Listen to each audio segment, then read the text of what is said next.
So in here, this is what saved the whole lot. So pretty early on when the place was built, I know you've all been bored by the history talk and took all of it in, but just after the place was built, they put electric lights in, which doesn't really sound very significant to us, but back in 1889 it was. So this steam engine drove that big dynamo and powered the lights, and that happened until 1973 when the place closed. But this saved the whole lot, because that is actually now the oldest working dynamo in the country. So even though it's sat here its whole life, chugging away, powering the lights, that is, that's why the place was saved. The Science Museum wanted to nick it, the Trust said no, and that's why the place was saved. I can already hear you having a flashback to Exactly, there we go, magnets, cutting magnetic fields, it turns rotary motion into electric energy.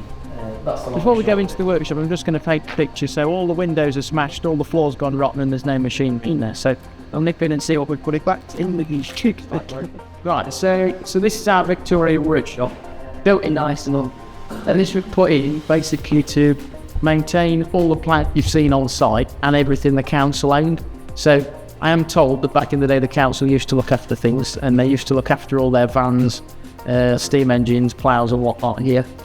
All powered by the steam engine in the corner, but because we still use it as an actual workshop, we've got an electric motor up there, and I'll strike it for you in a minute, and we can still make everything go round. And it does all. Again, like I say, it's good actually, still to go, and we can still use more. All the drivers try to vary balance to it on your bit and everything, but yeah, it does all still work. The shafting's running slightly slower than just the old battery was eight. We don't really know why that's here. I don't think it was used mainly for like sharpening axes and things. It's not sharp at all. It's sharp, but it wouldn't stop it for you. You'd have to do it while it would. So quite how you did that, I think that put back there. Yeah, right, then stop that and we'll just head for that door. So this is our blacksmith's forge. The only reason this was known as actually being the forge, when we came on site it was all clear, there was something. There's all them towel racks on the wall, where you hang up all your blacksmithing tools. The actual heart there, that's a replica, that went back in 2008. The anvils we think are probably original, but the rest of it is just what we've acquired that looks about right and fills the space where the original was. I'm sure you all know what a normal hammer is, but do any of you know what this is? Big hammer. A big smash. Yes, a big hammer. So that's a steam hammer. So we use steam in the cylinder to drive that up and down, make lots of noise, crush cone cans and... Are we all alright on stairs? Like roundy stairs. Normal stairs? Can you do them? You want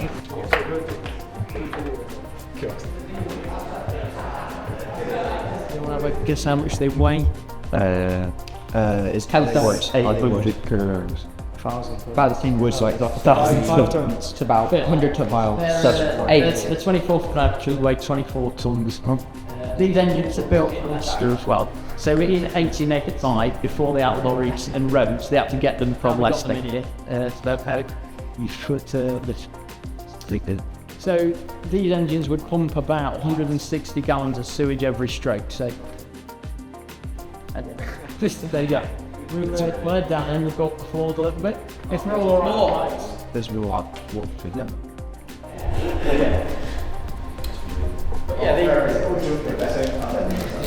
The whole reason these engines are actually safe, which is why we're putting it now. Yes.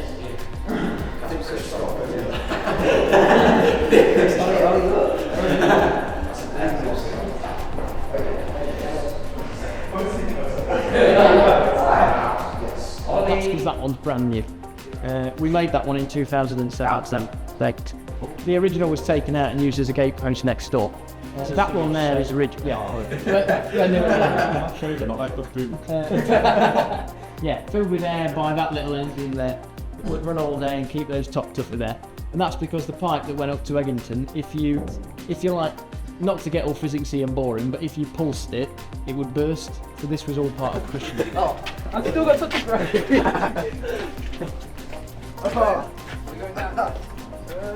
Have we already been in here?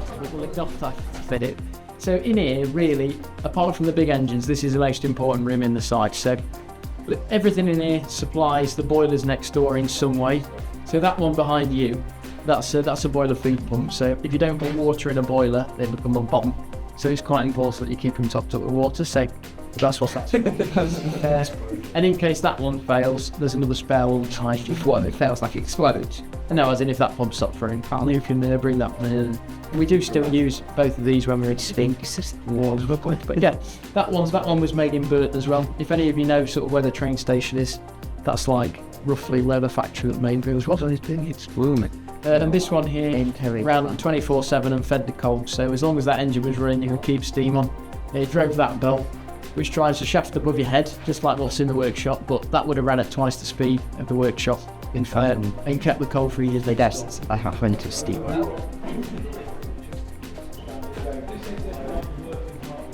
Here is like next door's most important, and here's second most important. So this is where we turn the water into steam in order to drive all the engines. What you're looking at is 5 boilers in a row. The one on the end's in bits, but just like use your imagination that it looks like all the others. Back in the day they would have used 2, and we do still today. 4 and 5 we use today. Again, creative names, 1, 2, 3, 4 and 5. The coal would have come in off the railway.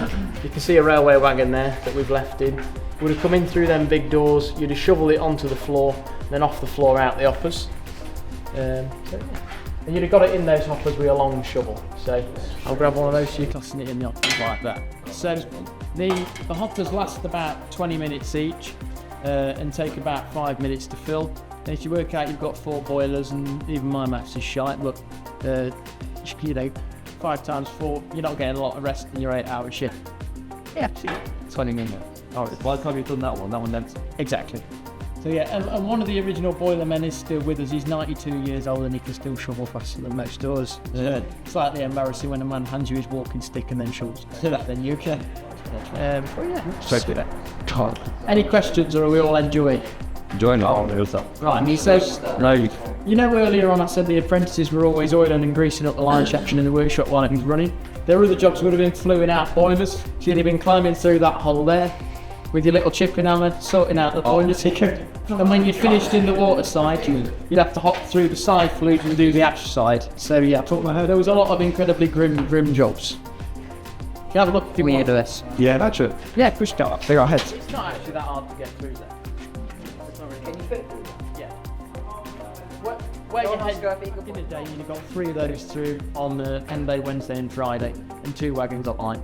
And it'd come in and you'd have to shovel it all out manually into the bunkers. So if you were working here as a boiler man, it was just hours and hours of shoveling. And if you were in here on a night and one of the belts snapped, you were very much on the range because there was 2 engine drivers in a boiler man. So yeah, creativity. It goes up through them pipes there, which are the stand pipes. So you know the valve you were controlling earlier as engine driver? That behind you is like the master valve that's very similar. So that's steam out the boiler. So that's between you and the engine, there's 2 valves. You're on one of them, that's the other one. But that one would live open. Just go steady on there because they do move a bit. On the boilers to stop them exploding, you have got 2 safety devices. You've got a safety valve at the front here that blows off at 80 psi, and one at the back there with the cantilever arm on it that blows off just below at about 78 or something like that. So, can we spin these? You can if you want, if you can move it. I could do it. There's endless hours of entertainment here. We're cool. Should we spin this one? If you really want.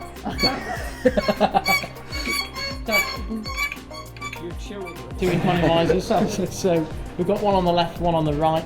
These use the flue gases from the boilers. So that flue we've just looked in, they go round a set of tubes on the outside and that warms the water up. So it's like filling your kettle at home from the hot tap. So it saves a lot of coal when the plant was running. But yeah, and there's 2 sets, so you could run one set and repair the other set. So let's imagine we've got steam on, because we haven't, just a car. But what you would do, so you're the engine driver, you're the main one. So if it all goes wrong, it's your fault. That valve you're on, and that's the steam valve, so you would open that, so try and open it, it should go. Yeah, the steam would now be entering into the cylinder. So you 2 are operating the valve, so if you try pushing down on them handles, they're going to be really heavy. You might be able to get them to move if you lift off the floor, there we go. That's the valves open. We got one move. Yeah, and then try on the next set, that's the other set valves. The engine would then start to move. That's where you 2 will spin the open. It's straight, isn't it? Open in direction the other way, just to look around. When the engine started, you'd swing that hand off. Why did you see it through? I'm autistic. Look, you have to get slacks. Be quiet. Held it to all the metal, it would have been shiny, the walls would have been nicely painted. This is what it would have been, but this is 30 years worth of work to. So when the trust started, in here looked a bit like what next door does now. So this is 30 years worth of work to get it to this level. If we were in here originally, we wouldn't even be allowed to walk on the floor. So they actually used to polish the little diamonds between the shiny bits in the floor. So we'd be walking on strips of cardboard in here back in the day. So yeah, they really did look after it. Back how long it took to build a roof. So it was built in 2 years. And next door, so the hardest bit was actually the chimney. So the chimney is on like a 20-foot deep block. It was cast in that block. I'm not sure whether it's stone or concrete, but the block the chimney is on was one of the hardest bits. But yeah, they built the whole lot in 2 years. So it's funny you should ask. So if you look at the flywheel, you see where the spokes meet the rim at the top. You can see there's a line either side of the spoke. So that's one piece, and then that bit of radius there's another piece. Yeah. So you build a section, drop it into the hole, build a section, roll it around into the hole, and before you know it, you'd have a whole circle. So it's built in chunks, basically. So which was the one that was like brought here from Leicester? 4-4. This thing is lost.